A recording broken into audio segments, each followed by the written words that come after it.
नमस्कार मित्रांनो, स्वागत आहे तुमचं आजच्या आपल्या अजून एका नवीन व्हिडिओमध्ये. थंबनेल बघून तुम्हाला आज समजलं असेल आजचा आपला व्हिडिओ कशावरती होणार आहे. ओके मित्रांनो, आज एक तुम्हाला प्रश्न विचारतो.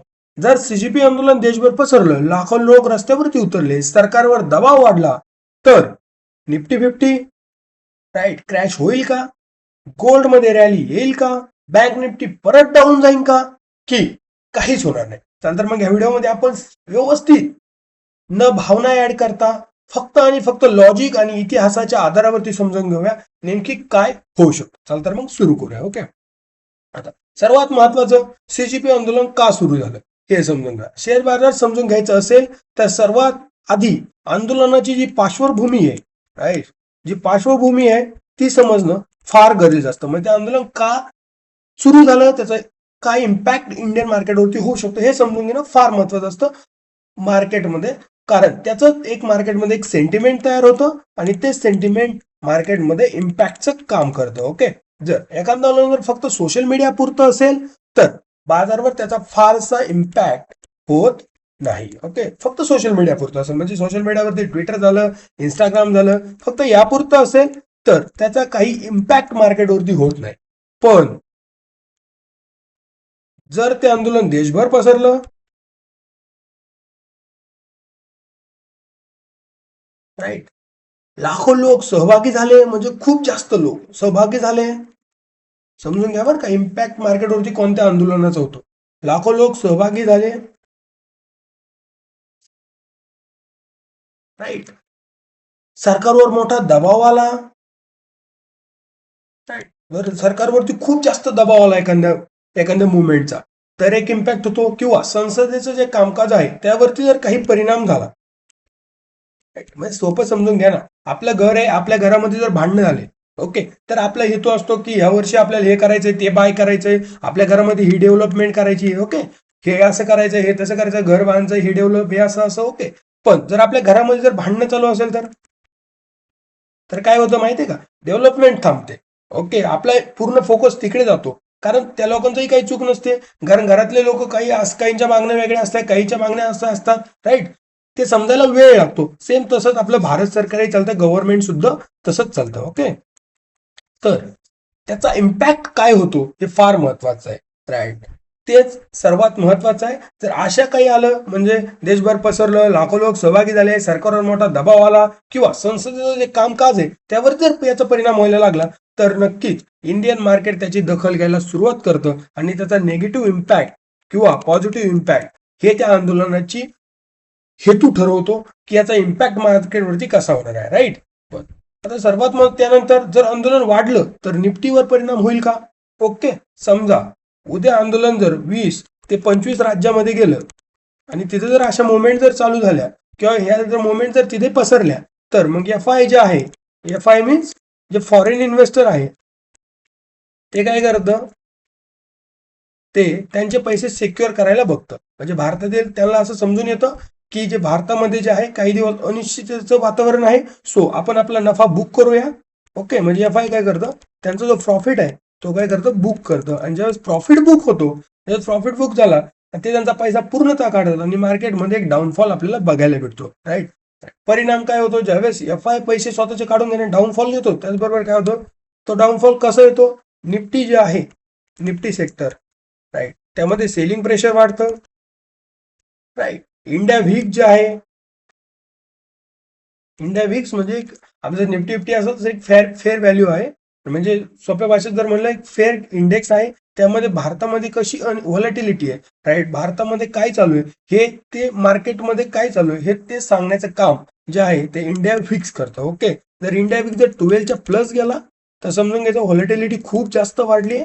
आणि व्हॉलॅटिलिटी वाढली म्हणजे मार्केट खूप जास्त झिगझॅग मुवमेंट देतं, म्हणजे जितक्यात फास्ट अप जातं तितक्यात फास्ट डाऊन येतं. ओके, हे फार महत्वाचं आहे. मार्केटमध्ये खूप जास्त गॅप डाऊन मुवमेंट येतात, अचानक मार्केट ओपन झालं आणि अचानक गॅप डाऊन मुवमेंट स्टार्ट होतात. ओके, ज्यावेळेस FI स्वतःचा खूप जास्त पैसा मार्केटमधून एक्झिट करतं. ओके, समजू राहिले? ओके, पहिलं समजलं. दुसरं काय, जर आंदोलन वाढलं तर निफ्टीवरती परिणाम कसा होईल, कसा परिणाम होईल, जर 20-25 राज्यामध्ये जर आंदोलन पसरलं तर एफ आय काय करतील, एफ-आयच्या लक्षात येईल, म्हणजे फॉरेन इन्व्हेस्टर आहे, म्हणजे जगभरातील जे गुंतवणूकदार आहे ते काय करतात, ते असं त्यांचा समज होतो की आता भारतामध्ये थोडे अनिश्चिततेचं वातावरण आहे काही दिवस, आपण आपला पैसा काढूया, प्रॉफिट बुकिंग करूया. त्यांनी प्रॉफिट बुकिंग केली, त्याचा इम्पॅक्ट डायरेक्ट होतो आपल्या निफ्टी वरती. निफ्टी काय करतं, निफ्टीमध्ये सेलिंग प्रेशर वाढतं, इंडिया विक्स मध्ये खूप जास्त वाढू शकतो. इंडिया विक्स वाढला की मार्केटमध्ये व्हॉलेटिलिटी खूप जास्त वाढते. जर व्हॉलेटिलिटी वाढली तर मार्केट खूप जास्त गॅपडाऊन मोमेंट जे आहे ते देण्याचं काम करतं. ओके, इथपर्यंत समजलं. पण यामध्ये जर सरकारने मोठी घोषणा केली तर, ओके, अशामध्ये जर सरकारने जर काहीतरी मोठी घोषणा केली, म्हणजे समजा सरकारने जर जे आंदोलनदार आहेत किंवा आंदोलनकर्त्यांच्या प्रमुख मागण्या ज्या आहेत त्या मागण्या जर मान्य केल्या तर काय होऊ शकतं, जर आंदोलनकर्त्यांच्या मागण्याच मान्य केल्या तर मग काय होईल, ओके, मग होईल अनिश्चितता कमी होईल, राईट. अनिश्चितता वाढली, एफ-आय परत इंटरेस्ट दाखवतील, ओके. गुंतवणूकदारांचा आत्मविश्वास एकदम स्ट्रॉंगली वाढेल, म्हणजे जे पण एफ-आय आहे, डी-आय आहे त्यांचा स्ट्रॉंग, राईट, सेल्फ कॉन्फिडन्स वाढेल. त्यांचा एकदा जर कॉन्फिडन्स वाढला, ओके, त्यांचा जर कॉन्फिडन्स वाढला तर मार्केटमध्ये काय होतं, जितकं डाऊन आलंय का तितकंच एक शॉर्ट कव्हरिंग मार्केटमध्ये येऊ शकते. म्हणजे एखादा स्टॉक आहे तो खूप जास्त डाऊन आलाय, त्यामध्ये अचानक एक शॉर्ट कव्हरिंग येऊ शकते, राईट. निफ्टीमध्ये जितकं जर निफ्टी जर स्ट्रॉंग पडलेला असेल तर त्यामध्ये परत एकदा रिकव्हरी होऊ शकते, राईट. म्हणून प्रत्येक आंदोलन म्हणजे क्रॅश असतो असे नाही, राईट. जर सरकारने मागण्या मान्य केल्या, ते आंदोलन पसरायच्या आधी जर व्यवस्थित त्याला हाताळलं तर मार्केटमध्ये असं काहीच होत नाही. जर चुकून जर क्रॅश झाला आणि त्यांनी जर त्यानंतर जर मान्य केला तर तिथे पण एक ऑपॉर्च्युनिटी असते, राईट. आणि हाच एक इन्व्हेस्टर बघत असतो, ओके. त्यानंतर दुसरा प्रश्न, बँक निफ्टीवर परिणाम होईल का, राईट. जर आंदोलनामुळे उद्योग जे आहेत, राईट, जे उद्योग आहेत, जे व्यापार आहेत मोठमोठाले, किंवा आर्थिक निर्णयावर जर परिणाम झाला तर बँकिंग क्षेत्रावरती काय येऊ शकतो, म्हणजे जे निफ्टी बँक निफ्टी सेक्टर आहे किंवा बँक सेक्टर जे आहे त्यावरती काय येऊ शकतं, प्रेशर येऊ शकतो, त्यावरती दबाव येऊ शकतो. ध्यानात ठेवा, ज्यावेळेस हा दबाव येतो मग तो काय येतो, राईट, कारण बँक अर्थव्यवस्थेचं जे आहे ते हेड आहे, म्हणजे बँका जे आहेत, बँक सेक्टर, ते जे आपली अर्थव्यवस्था आहे त्याचं काय आहे, इंजन आहे. सो यावरती सर्वात जास्त इम्पॅक्ट होतो. जर असं झालं तर उद्योगातील गुंतवणूक थांबवली जाते. जर असं झालं तर जे उद्योगावरची गुंतवणूक आहे ती कुठेतरी थांबवली जाते. नवीन कर्जाची मागणी जी आहे ती कमी झाली, म्हणजे नवीन जे लोकांना कर्ज लागतं ते कुठेतरी कमी होतं, राईट. मग असं झालं तर कंपनी जे बँकिंग सेक्टर आहे त्यांचा इंटरेस्ट रेट घटतो, राईट. आणि त्यानंतर बँकिंग सेक्टर कुठेतरी, म्हणजे बँक निफ्टी जी आहे ती कुठेतरी काय होती, कमकुवत होऊ शकते, राईट. हे समजलं, बँक निफ्टी का कमकुवत होऊ शकते. त्यानंतर गोल्ड, त्यामध्ये गोल्ड वाढू शकतो का, हो. जर एखादं आंदोलन खूप मोठं झालं तर इन्व्हेस्टर काय करतात, सेफ ऍसिड शोधतात, ओके. जर भीती वाढली तर लोक कुठे जातात, सेफ हेवन कडे, सेफ हेवन ऍसिड, राईट. तो काय आहे, सर्वात महत्वाचं गोल्ड आहे. म्हणून जर असं झालं तर गोल्डमध्ये खूप जास्त बाईंग वाढू शकते. जर असं झालं म्हणजे आंदोलन जर खूप मोठं झालं तर काय होऊ शकतं, जे गोल्ड आहे त्यामध्ये काय होऊ शकतं, खूप जास्त बाईंग वाढू शकतं. बाईंग वाढली, सिल्वरमध्येही मोठे हालचाली येतात, म्हणजे खूप जास्त अचानक बाईंग येते, अचानक सेलिंग येते, ओके. तर सिल्वरमध्ये सुद्धा याचा इम्पॅक्ट बघायला आपल्याला भेटतो आणि सिल्वरमध्ये सुद्धा चांगले मोमेंट बघायला भेटतात, राईट. त्यानंतर आहे मेटल सेक्टर. आता याचा मेटल सेक्टरवरती ह्या आंदोलनाचा काय परिणाम होईल, ओके.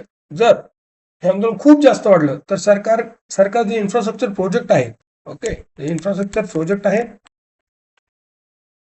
ते डिले होऊ शकतात, म्हणजे ते कुठेतरी पुढे ढकलले जातात. इंडस्ट्रियल ऍक्टिव्हिटी जी आहे, इंडस्ट्रियल ऍक्टिव्हिटी म्हणजे त्यामध्ये सुद्धा खूप जास्त परिणाम होऊ शकतो, कारण ती थांबवली जाते, मंदावली जाते, त्यामुळे त्यावर सुद्धा इम्पॅक्ट होऊ शकतो, कारण सरकारचा पूर्ण फोकस इकडे येतो, राईट. मेटल कंपन्यांच्या ऑर्डरवर परिणाम होऊ शकतो. ज्या मेटलच्या कंपन्या आहेत, राईट, त्यांच्या ऑर्डर्स आहेत त्यावरती सुद्धा याचा परिणाम होऊ शकतो. म्हणून मेटल स्टॉक मध्ये खूप जास्त आपल्याला काय बघायला भेटू शकते, सेलिंग बघायला भेटू शकते, ओके. आंदोलनाचा इम्पॅक्ट बघा कशा कशावरती होतो, राईट. इन्फ्रास्ट्रक्चर प्रोजेक्ट पुढे गेले जातात, इन्फ्रास्ट्रक्चर प्रोजेक्ट पुढे गेले, इंडस्ट्रीमधल्या ज्या ऍक्टिव्हिटीज आहेत त्या कुठेतरी मंदावल्या जातात आणि मेटल कंपनीच्या ऑर्डर आहेत यांचा इम्पॅक्ट मेटल कंपनीच्या ऑर्डरवरती होतो आणि त्या ऑर्डर कुठेतरी डिले केल्या जातात, त्या पुढे ढकलल्या जातात आणि असं झालं की त्या कुठेतरी लॉस होतो त्याला लॉस झाला की मार्केटमध्ये सेलिंग बघायला भेटते. ओके, त्यानंतर आहे आपला आयटी सेक्टरवरती बाबा याचा कसा इम्पॅक्ट होईल.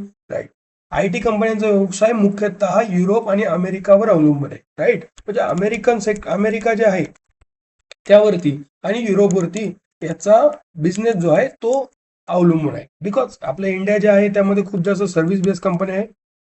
राईट, सो सगळ्यात जास्त महत्वाचं अमेरिका आणि युरोप आहे आयटी सेक्टरसाठी. राईट, म्हणून सीजीपीचं जे आंदोलनाचा थेट परिणाम जो आहे तो कुठं कधीही आयटी सेक्टरवर डायरेक्ट होणार नाही. राईट, खूप कमी होईल, जरी झाला तर खूप कमी होईल. जर बाकी स्टॉकवरती जर 90% झाला तर यावरती फक्त आणि फक्त 30% होईल. समजलं. पण जर संपूर्ण बाजार घसरला, पूर्ण मार्केट जर कोसळलं, क्रॅश झालं मार्केट, तर त्याचा इम्पॅक्ट नक्कीच आपल्या आयटी सेक्टरवरती कुठं ना कुठं थोड्या प्रमाणात का होईना होईल.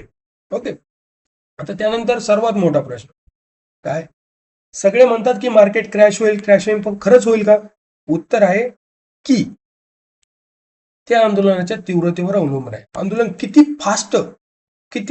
फास्ट तीव्र होतं, त्या तीव्रतेवरती हे आंदोलनाचा मार्केट क्रॅश होईल का नाही हे अवलंबून आहे. राईट, जर आंदोलन देशभर वाढलं, ध्यानात ठेवा, जर आंदोलन देशभर वाढलं, राईट, हिंसाचार वाढला, म्हणजे आता लाठीचार्ज वगैरे तसं जर काही झालं, खूप जास्त गोष्टी वाढल्या, राईट,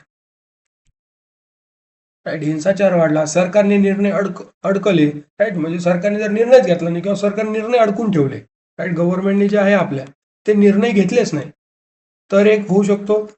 त्यानंतर एफआय मोठ्या प्रमाणात जर विक्री करू लागलं, म्हणजे एफआयच्या ऍक्टिव्हिटीवर लक्ष ठेवा. सध्या एफआय जर खूप जास्त विक्री करायला लागलं तर दबाव वाढू शकतो. पण जर परिस्थिती लवकर नियंत्रणात आली, सरकारने लवकर यावरती काहीतरी स्वतःचे निर्णय जाहीर केले, त्या आंदोलनकर्त्यांशी बोलले, तर कुठंतरी मार्केटवरती याचा पॉझिटिव्ह परिणाम सुद्धा होऊ शकतो. म्हणजे खूप जास्त निगेटिव्ह होणार आणि ठीकठाक मार्केटमध्ये याचा इम्पॅक्ट होऊ शकतो. पण जर नाही यावरती नियंत्रण आणलं तर याचा इम्पॅक्ट खूप जास्त मोठा होऊ शकतो. राईट, आता कधी ध्यान ठेवा मित्रांनो, ज्यावेळेस शेअर बाजार जे आहे हे कधी अफवावर चालत नाही.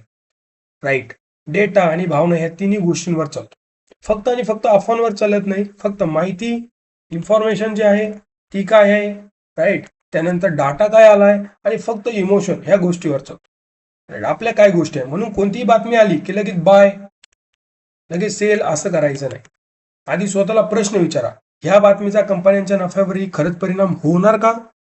जर याचा प्रश्न जर तुम्हाला समजलं तर तेच तुम्हाला एक चांगला गुंतवणूकदार, एक चांगला इन्व्हेस्टर, राईट, व्यवस्थित बनवू शकतो.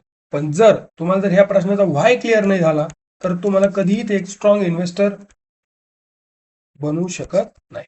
आय होप तुम्हाला हा व्हिडिओ आवडला असेल तर लाईक करा, शेअर करा आणि सबस्क्राईब नक्की करा. थँक्यू.